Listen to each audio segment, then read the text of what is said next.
under attack. Our shields are Sasha! to 40%. Life support systems are... I think they're getting... aboard the ship. Whatever's on that disk has Nefarious worried. Do anything to get it back. Hey, Hotshot. If I don't get to see you again, I just wanted to say... The signal is lost. Engage the gravimetric warp drive.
You certainly took your sweet time. Hey, it's good to see you too.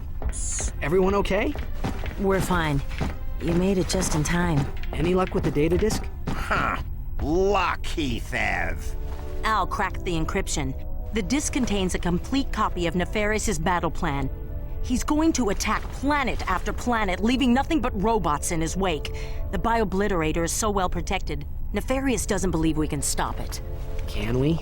I estimate our odds at approximately 1 in 63 million, give or take. Hey, that's, well, you know, not so bad. The Biobliterator is programmed to recharge its power cells after each attack. It's recharging at a base on planet Koros right now. And Ratchet, the next target is Veldin.